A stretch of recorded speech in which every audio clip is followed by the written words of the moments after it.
অমিত শাহ দেশের স্বরাষ্ট্রমন্ত্রী বাংলায় এসেছিলেন এবং আনন্দবাজার পত্রিকার দুই সাংবাদিক ঈশানী দত্ত রায় এবং দেবাশিস চৌধুরী অমিত শাহের সাক্ষাৎকার নিয়েছেন। সন্দেশখালী নিয়েও আর কি তিনি বলেছেন সংখ্যালঘু তোষণকে রাজনীতি বলে মনে করা হয়েছে, উন্নয়নের কিছু নেই। সিএ অর্থাৎ সংশোধিত নাগরিকত্ব আইন আমরা রাজনৈতিক সুবিধা পাওয়ার জন্য করছি না। আমরা মমতা বন্দ্যোপাধ্যায় নই যে প্রতিটি বিষয়ে লাভ লোকসান খুঁজবো। এমনকি পশ্চিমবঙ্গ থেকে 30টা আসন জিতবে এমনও দাবি করেছেন কেন্দ্রীয় স্বরাষ্ট্রমন্ত্রী অমিত শাহ, যাকে বিজেপির চাণক্য বলা হয়।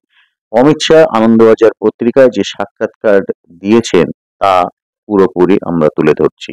সাংবাদিক প্রশ্ন করেন, সিএ অর্থাৎ সংশোধিত নাগরিকত্ব আইন বাংলায় কি আপনাদের রাজনৈতিক সুবিধা দেবে? অমিত শাহ তখন বলেন, সিএ আমাদের রাজনৈতিক সুবিধা পাওয়ার জন্য করছি না। আমরা মমতা বন্দ্যোপাধ্যায় নই যে প্রতিটি বিষয়ে লাভ লোকসান খুঁজবো। একটা কথা বলুন, ওপার বাংলা থেকে যে শরণার্থীরা এসেছেন তাদের নাগরিকত্ব পাওয়া উচিত নাকি উচিত নয়? সাংবাদিক বলেন, তারা তো সবাই ভোটার। অমিত শাহ বলেন, কিন্তু বেআইনি। এরপর সাংবাদিক বলেন, যদি বেআইনি হয় তাহলে তারা ভোটার কার্ড পেলেন কি করে? অমিত শাহ বলেন, যখনই তদন্ত হবে ধরা পড়ে যাবেন ওরা। কিছু লোক ধরা পড়েও গিয়েছেন। সাংবাদিক তখন বলেন, আমরা কিন্তু মতুয়াদের প্রসঙ্গ বলছি।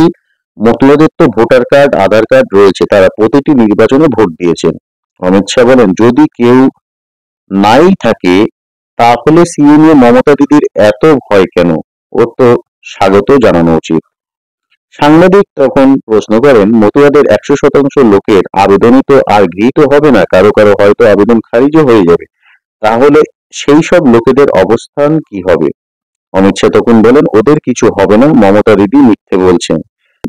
আইনেই বলা আছে যে এদের বিরুদ্ধে কোনো ফৌজদারি মামলা হবে না, এখনকার স্ট্যাটাস বদলাবে না, সম্পত্তির ক্ষেত্রেও কোনো সমস্যা হবে না, সব ধরনের রক্ষা কবচ আইনেই রয়েছে।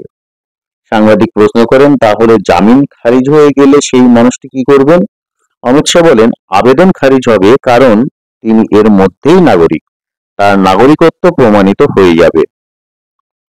ভবিষ্যতে তার নাগরিকত্বকে কেউ চ্যালেঞ্জ করতে পারবে না, কর্তৃপক্ষ সেটা প্রমাণ করে দেবেন, মমতার প্রয়োজন পড়বে না। সাংবাদিকের প্রশ্ন, ভয়ের কোনো বিষয় নেই বলছেন? অমিত শাহ বলেন, কোনো প্রশ্নই নেই। মমতা বন্দ্যোপাধ্যায় সংখ্যালঘুদের খুশি করার জন্য এইসব মিথ্যে বলছেন। সাংবাদিক প্রশ্ন করেন, কিন্তু আবেদন পত্রে তো লিখতে হবে আমি বাংলাদেশ থেকে এসেছি, তাহলে আবেদন খারিজ হয়ে গেলে তো সেই লেখাটা থাকছেই, তাহলে আমি এদেশে থাকবো কি করে? অমিত শাহ বলেন, আবেদন খারিজ তখনই হবে যখন আপনার নাগরিকত্ব পাওয়ার জন্য আবেদন করার কোনো প্রয়োজনই থাকবে না, আপনি এর মধ্যেই নাগরিক হয়ে গিয়েছেন, সেটা কর্তৃপক্ষের শংসাপত্র। সাংবাদিকের পরের প্রশ্ন ছিল, মতুয়ারা সংশয়ে রয়েছেন, তারা আবেদনই করছে না, রাজবংশীদের একাংশ সি এর বিরোধিতা করছেন, দুদলকে কিভাবে বোঝাবেন? অমিত শাহ বলেন, এটা আদর্শের বিষয়। বাংলাদেশ থেকে যে শরণার্থীরা এসেছেন তাদের এই দেশের উপরে অধিকার আছে বলেই বিজেপি মনে করে, তাদের নাগরিকত্ব দেওয়া উচিত। কে খুশি হলো কে নারাজ তা দেখে বিজেপি সিদ্ধান্ত নেয় না।